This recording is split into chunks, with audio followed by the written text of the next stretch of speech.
This is Authentic and Ambitious with Allison Crow. I'm Allison Crow, your host, and I'm an intuitive life and business coach helping authentic and ambitious women keep the soul and success in their life and work through deep coaching, savvy business strategy, and connected community. This podcast is here to help bring insight, awareness, and action to your authentic and ambitious life. Let's do this. Going live with the toilet flushing in the background. Classic, unfiltered Allison Crow with Bill Flanagan in the background. You're just lucky it's not frozen. Okay. This is a live recording of a podcast episode, and I have got some good shit for y'all today. A little bit of insanity, a little bit of embarrassment. The title of this episode is Lessons from an Accidental Psychedelic Trip. I know. Okay. I don't know what number episode is. I'll let my team take care of that. But you're going to want to listen today. So I did not mark this out in notes. Let me first start by saying, and I'm going to go ahead and sell you up front because I absolutely freaking believe in this. I just got off a call with my soulies. On Mondays, we have business calls. I brought in expert Megan Hale, who I worked with privately to do some profit first money mapping last year to really get my money, like to really go pro in the numbers of my business. I brought her in to teach for my clients. And I just was overwhelmed with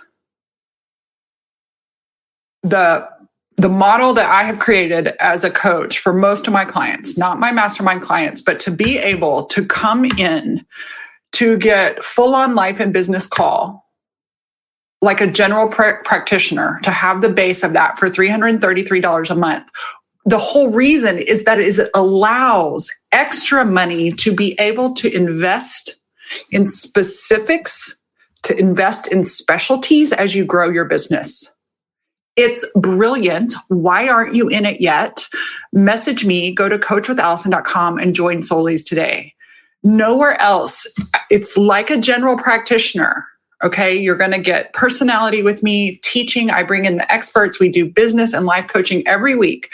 And it is at a reasonable enough, regular, ongoing fee that you can, instead of paying $1,000 a month or $2,000 a month for a coach that specializes in one thing, you can get the general practice here with me and the community of people. And then when something comes up, like Megan Hale's money map, you have money left over to invest in specialties.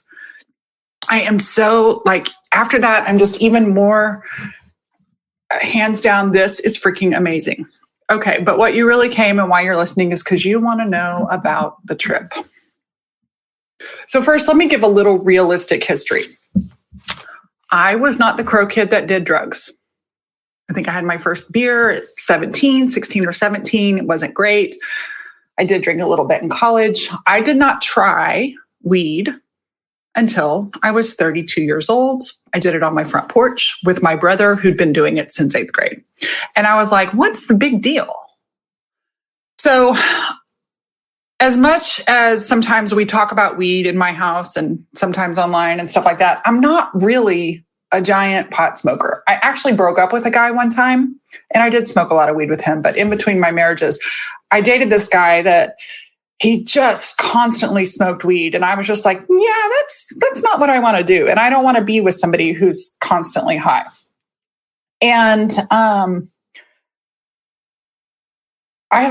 have gone through this entire COVID without smoking any weed or having any gummies. And when weed became legal in Colorado, I went in and got a little bit more of an education about what this industry is. My family is prone to addiction, and so just a little bit nervous. But I've had some totally neutral, normal experiences, both smoking weed and eating gummies. And so one of my friends gave me some gummies for my birthday. And last Thursday,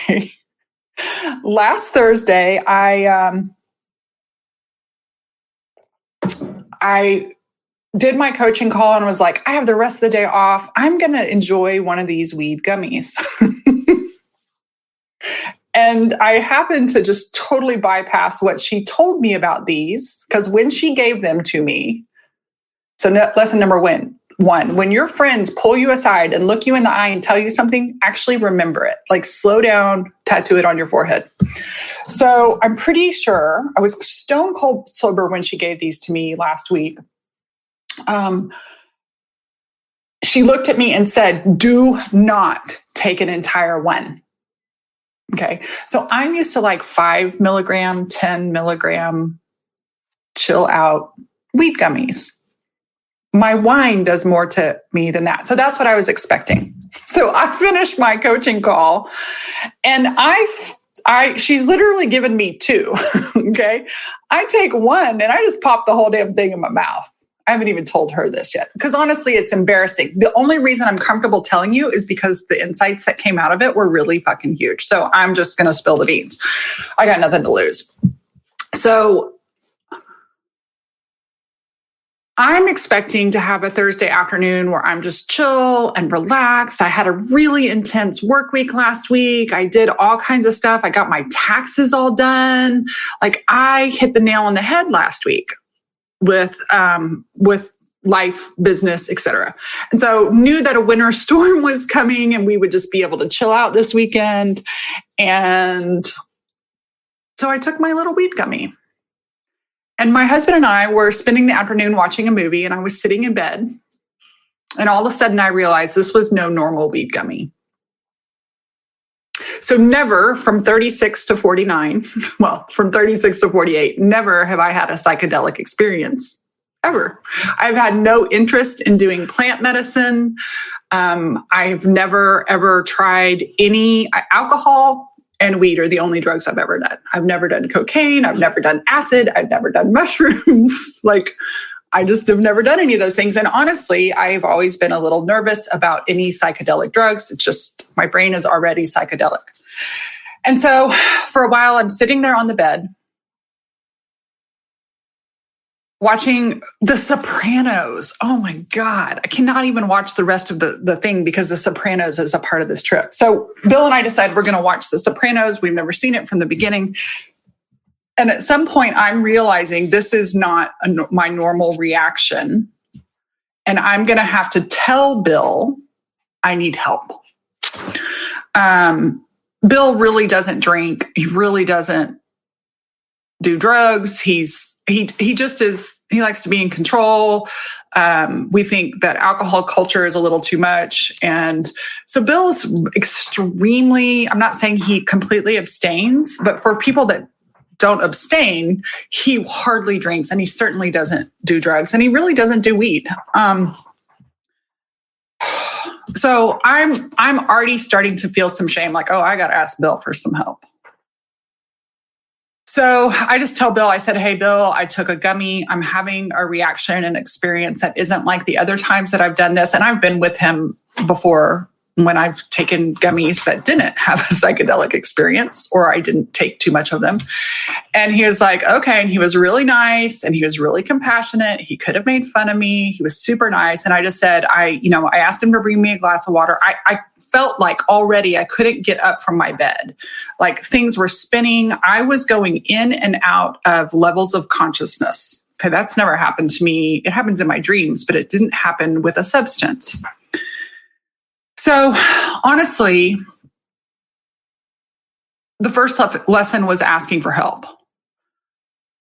And this actually has some big life lessons that were so obvious after Thursday. So all day Thursday, basically, I spent trying to hold my shit together from this trip that I wasn't expecting, that I wasn't wanting, but that I had done. So step number 2, read the fucking directions.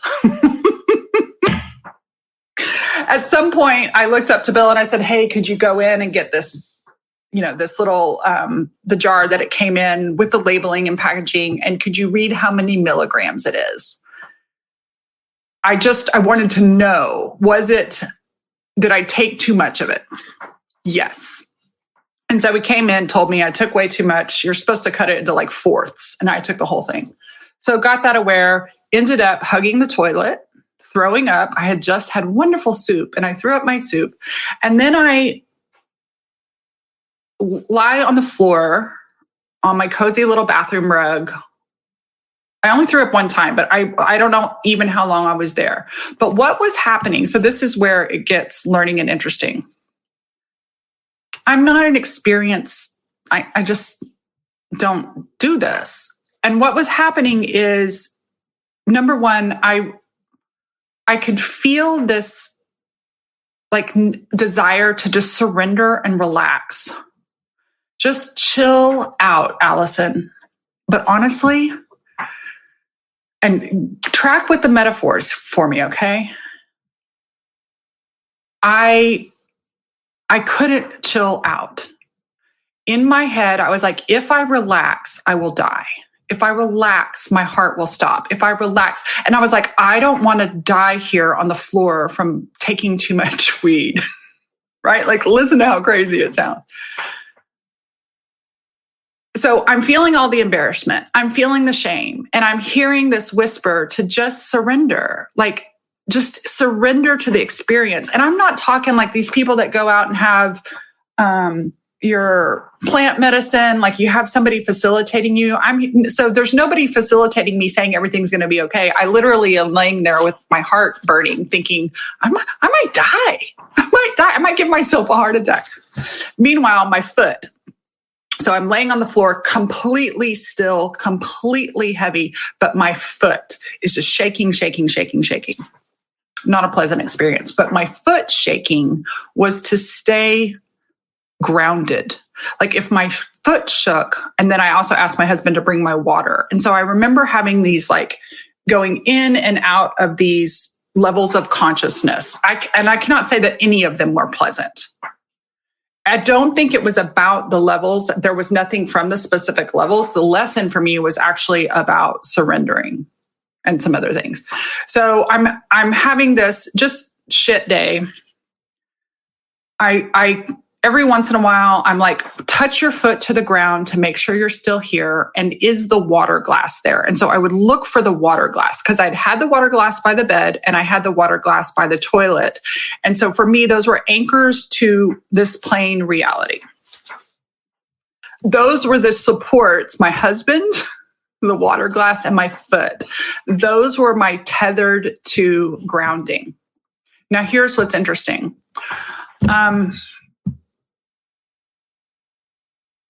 I never did fully trust those tethers. I kept thirsting for those tethers.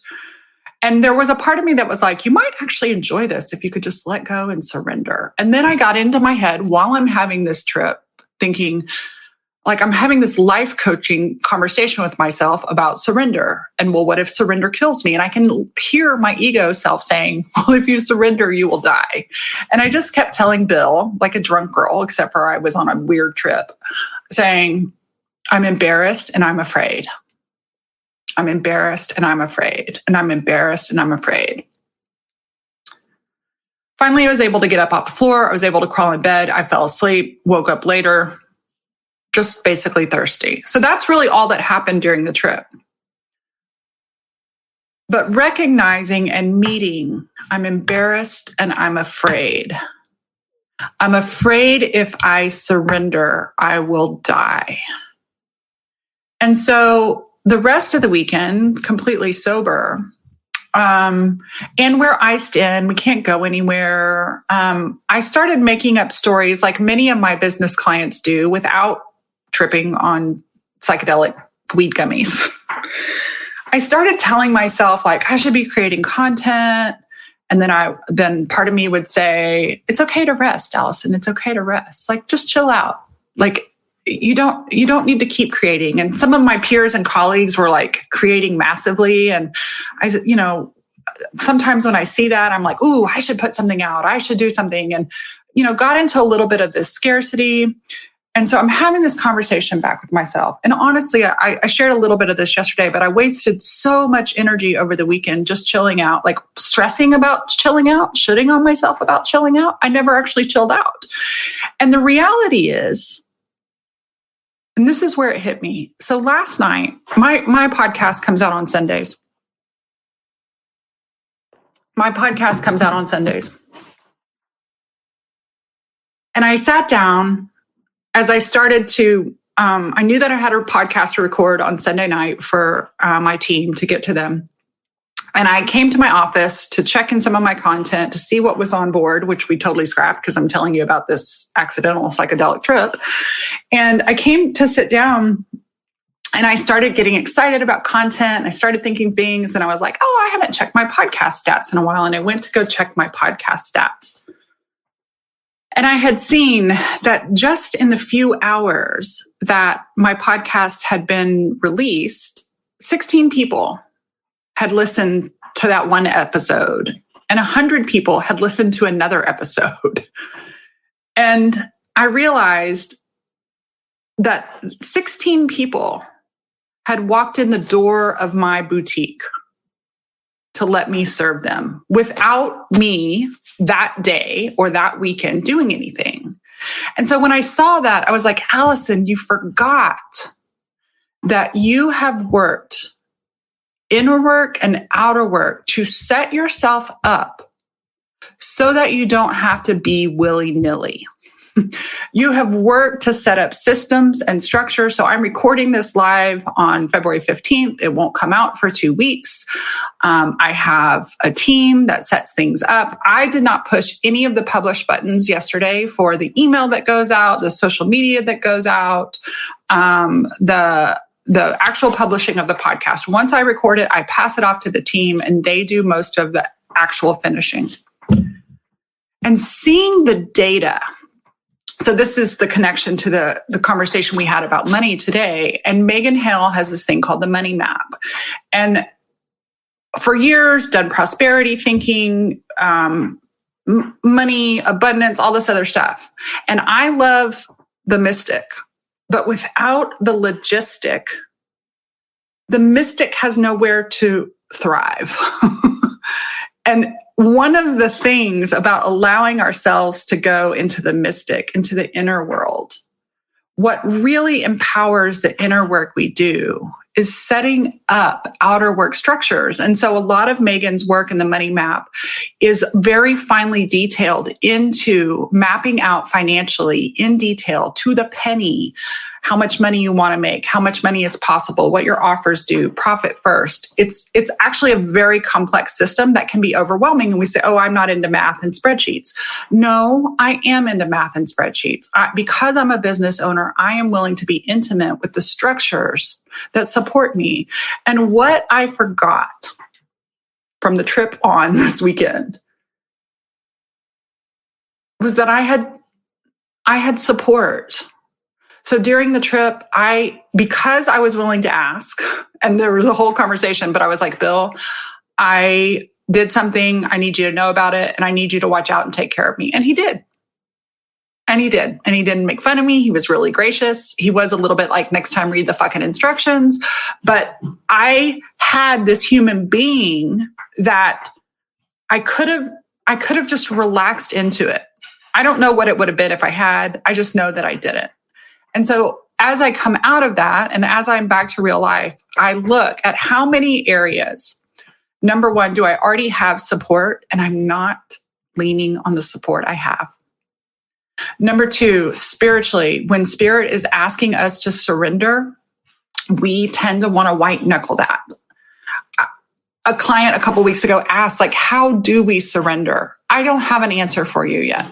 For me, it's a process. And usually it's just like that damn trip was on the floor where I'm shaking and doing everything to avoid surrendering until, frankly, my force, the force I'm trying to use to surrender exhausts me. And I think that's what happened at this trip is like, I finally just got so tired of resisting. I fell asleep.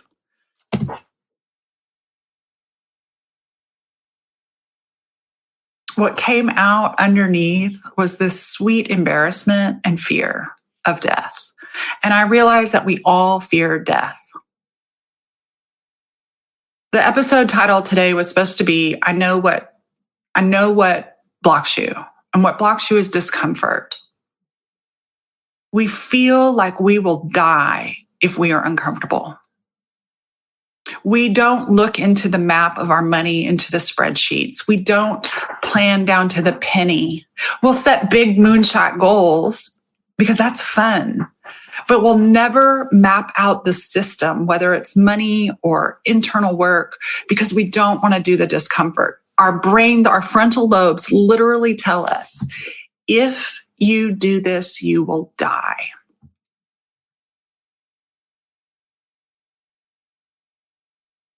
What if we weren't so afraid of death? I don't know how to do that yet. I'm working on it. And I'm working on that by meeting myself. And so meeting my fear and embarrassment of taking too much of a dose of some weed gummy. I really have no interest in weed gummies anymore after that. Maybe that's good. So there's two places you can look at this. Number one, you can look up at the support you already have and see how that support can let you go. I would have had a really nice weekend. Like if I had decided I'm going to take Thursday, Friday, Saturday, Sunday, Monday, or Sunday off, and on Sunday night I record my podcast. And if I had just decided to be off instead of wanting to be off but thinking I should, if I had surrendered to time off and rest, I'd actually had a really pleasant weekend. And I told Bill on Sunday night, I said, I have wasted so much energy overthinking whether or not I should be working this weekend. And he just looked at me and said, yeah, you do overthink. And that overthinking actually triggered a little bit of flatline and depression. So I couldn't even be excited about the things I would. And if I had just surrendered to creating, first of all, to my desire to have some time off, and surrendered to creating my desire. And so the same thing in your business. If you have something in your business you want to create, whether it's a program or amount of money or to go to the next level, take a moment and tap into your desire. Look at what supports you need, what supports you already have, and what supports you might need to get uncomfortable moving through so that you can have what you want. I know some of you people love the trippy shit. I prefer to get my spiritual messages other ways. I am thankful for the experience, what I'm going to call spirit, using my experiences, which whether I'm tripping or not, I usually learn something from my experiences in life. I'm in partnership with masculine and feminine. I am in partnership with mystic and logistic. It's not always easy. I am a woman of range. And the woman of range doesn't just fly by the seat of her pants like she used to. She also creates structure and support. And that took time to build. I'm still building. The second one is meet your emotions. I'm so thankful. Over the last month, I've been having all kinds of dreams. All kinds of old stuff has been coming up. As my coach, who also has a background in therapy, says, echoes. And so I've actually taken some steps to hire somebody to do some one-on-one therapeutic coaching to meet some of my emotional stuff that's coming up. It's not major, but there's echoes that are showing up. And I am committed to my self-leadership and to leading other leaders. And I'm committed to my own healing journey. And so meeting those scary emotions that come up, it was not fun to feel shame. And you guys, of all the people in the world, I don't want to feel shame with. I don't want to feel shame with my husband. And so I just met, oh, hello, shame. I see you. Hello, overthinker. I see you. I will not leave you. I am here for you. And that's what my husband said during this silly old trip, that he just rolls his eyes about me.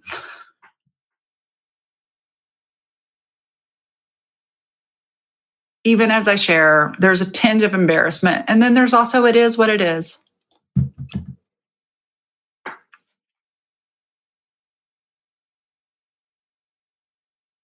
I'm committed to authenticity. I'm committed to transparent leadership. I'm committed to sharing the lessons I learn and the insights I get and the actions I take from when I fuck up, if you want to call it a fuck up. Some people will say, oh, that's a fucked up. And other people go, yeah, sweet, I've been there before. Whatever.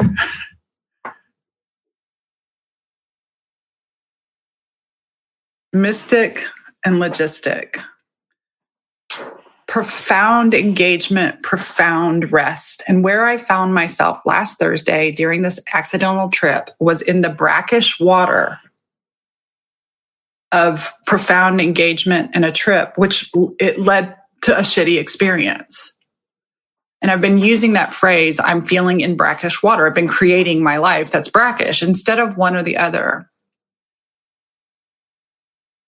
Set up support so that you can rest. Fully rest. Don't try to build a business on dopamine hits of massive, profound engagement only. If you're going to profoundly engage with your content, with your clients, with your heart, with your soul, with your numbers, it's going to require profound rest. It's going to require the both and. And so that's what I have for you. I do want to invite you to I want to invite you to join my email list. I cannot believe I just shared that story with you. Oh, well. I am going to be talking a lot about the values of this business that I've created, prosperity, authenticity, self-trust, transparent leadership. I'm tired of the bullshit. I'm tired of all of you and me. And I watch my 60 clients. I'm tired of us comparing ourselves to these glory stories that are full of shit. I'm willing to share the weird shit I go through. I'm willing to share my P&L with my clients. I'm willing to share the whole table, not out of authenticity. I love authenticity, but because we need to see a true picture. No one ever showed me a true picture. And so I want to help my clients navigate understanding more of the landscape.